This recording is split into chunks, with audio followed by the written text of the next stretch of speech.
If you thought the big floods clean-up was over, spare a thought for people whose businesses were located in their flooded homes. One woman from Salford who set up her home as a child-minding business, but the water wrecked all her equipment and children weren't allowed back into her house. It's affected my childminding business a lot. I'm not allowed to childmind at my house. Early learning come out. We thought we'd cleaned it enough for us to childmind. I've got some toys left, but I've lost so many toys. I have 2 sheds for toys, one for inside and one for outside. But of course it went in them, so every outside toy is gone. Elaine had even set up her garden as a kids' play area, and now that's all gone. The toys destroyed. I have a great big shed, and they've all destroyed. I think it's 3 shelves up because, of course, the water doesn't just get on the bottom; it rises. So I keep finding toys with like a green mould on. Of course, they have to go in the bin. All my outside toys.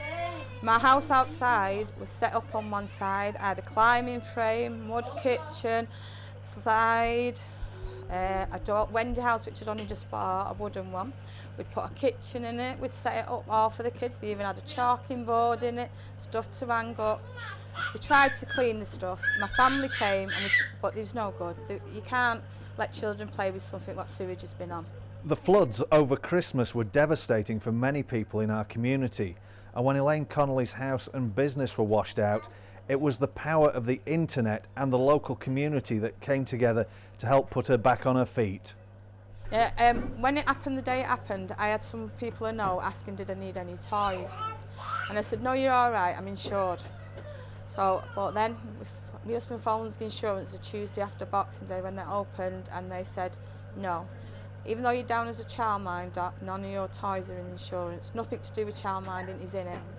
Let down by an insurance company who've still not been to see her property, Elaine put out a cry for help.